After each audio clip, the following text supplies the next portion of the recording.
कार्यक्रम जीवन दर्शन में आपका स्वागत है। श्री कृष्ण परम पुरुषोत्तम भगवान हैं, क्योंकि वे सर्वाकर्षक हैं। कोई भी सर्वाकर्षक किस प्रकार से हो सकता है? सबसे पहली बात यह है कि यदि कोई अत्यंत धनी है तो वो सामान्य जनता के लिए आकर्षक हो जाता है। यदि कोई अत्यंत सुंदर, ज्ञानी या सभी प्रकार की संपदा से अनासक्त हो तो वो भी आकर्षक हो जाता है।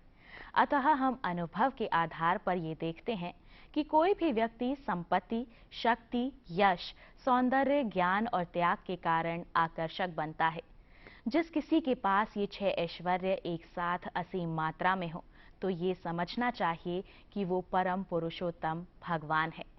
विष्णु पुराण के श्लोकों में महान वेदाचार्य पराशर मुनि ने विस्तार से इन 6 ऐश्वर्यों का उल्लेख किया है। युधिष्ठिर द्वारा आयोजित राजसूय यज्ञ में महान नैष्ठिक ब्रह्मचारी भीष्मदेव ने स्वयं से ये घोषित किया था कि श्री कृष्ण उनसे भी महान ब्रह्मचारी हैं। इस प्रकार हम ये समझ सकते हैं कि श्री कृष्ण केवल एक असाधारण ऐतिहासिक व्यक्ति नहीं, बल्कि साक्षात परम पुरुषोत्तम भगवान हैं और मनुष्य जीवन का उद्देश्य पूर्णतः उनके शरणागत होना है।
कोई और विश्व के इतिहास में नहीं है जो ये दावा कर दे कि वो सर्वाधिक संपन्न है और उसके पास जगत की संपूर्ण संपत्ति है।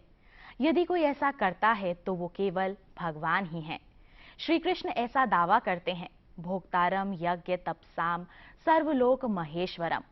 भगवद गीता के 5वें अध्याय में कहा गया है कि मैं समस्त प्रकार के यज्ञों और तपस्याओं का भोक्ता और समस्त लोकों का स्वामी हूँ। भौतिक संसार में कोई भी संपन्न व्यक्ति विरक्त नहीं होता है, जबकि श्री कृष्ण सर्वाधिक संपन्न होते हुए भी पूर्ण विरक्त हैं। हम स्वयं के द्वारा निर्मित किसी भी वस्तु से अत्यंत आसक्त रहते हैं और उसका त्याग नहीं करना चाहते हैं, जबकि संपूर्ण भौतिक संसार श्री कृष्ण द्वारा रचित होते हुए भी यहाँ उनकी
जय कमले कमलासन सुंदरी सकल जगत माता सुखदाई।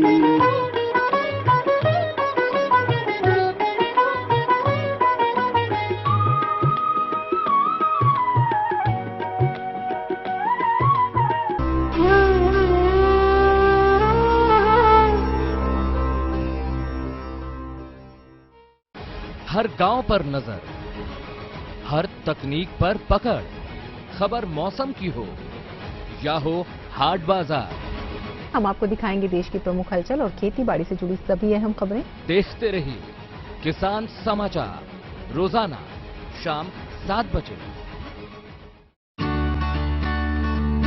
कौन कौन सी हैं सरकारी योजनाएं, कैसे उठाएं इनका लाभ,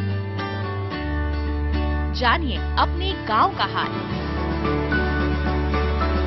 देखिए चौपाल चर्चा सोमवार से शुक्रवार सुबह 9 बजे। क्या है फसलों का ताजा हाल, कैसे हो इनकी सही देखभाल, बीज और खाद की कैसे हो सही पहचान, जानिए विशेषज्ञों के साथ। देखिए खेत खलिहान सोमवार से शुक्रवार सुबह 7 बजे दूरदर्शन किसान पर।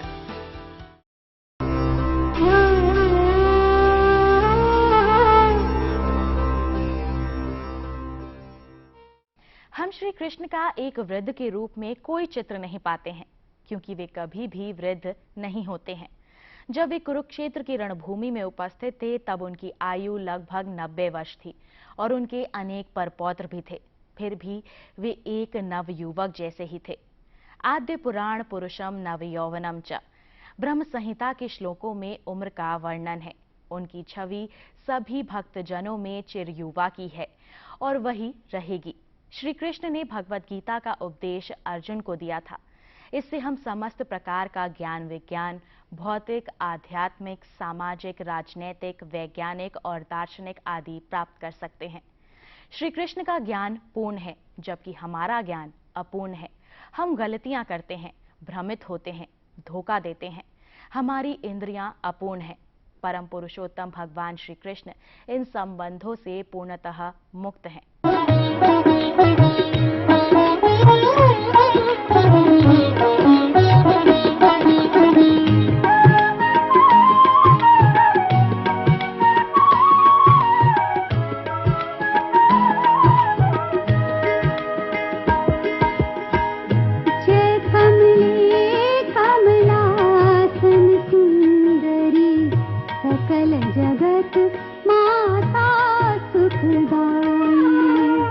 जय कमले कमलासन सुंदरी सकल जगत माता सुखदाई।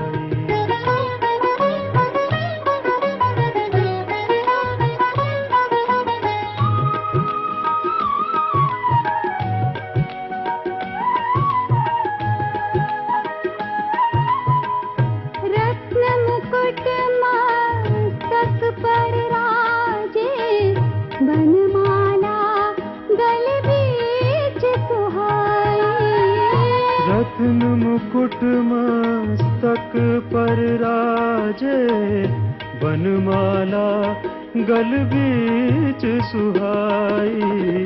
बनमाला गल बीच सुहाई। जय कमले कमलासन सुंदरी सकल जगत माता सुखदाई।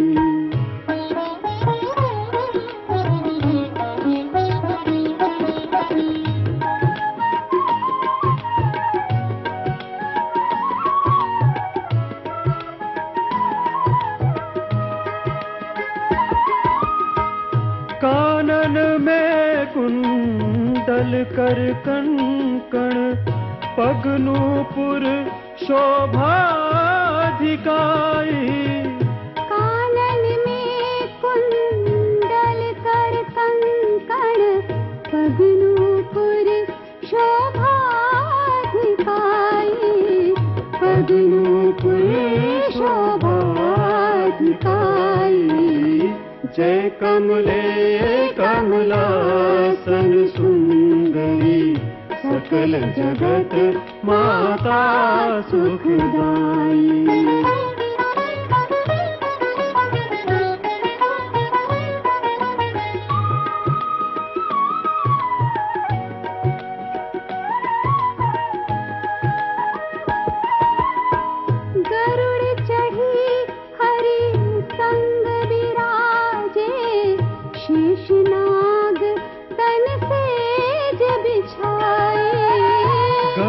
चढ़ी हरि संग बिराजे शेषनाग तन सेज बिछाई। शेषनाग तन सेज बिछाई। जय कमले कमलासन सुंदरी सकल जगत माता सुखदाई।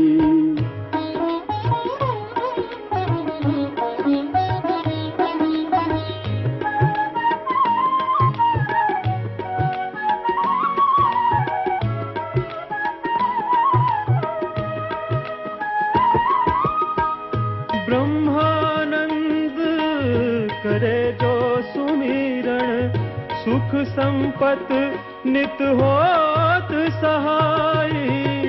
ब्रह्मानंद करे जो सुमिरण सुख संपत नित होत सहाई। सुख संपत नित होत सहाई।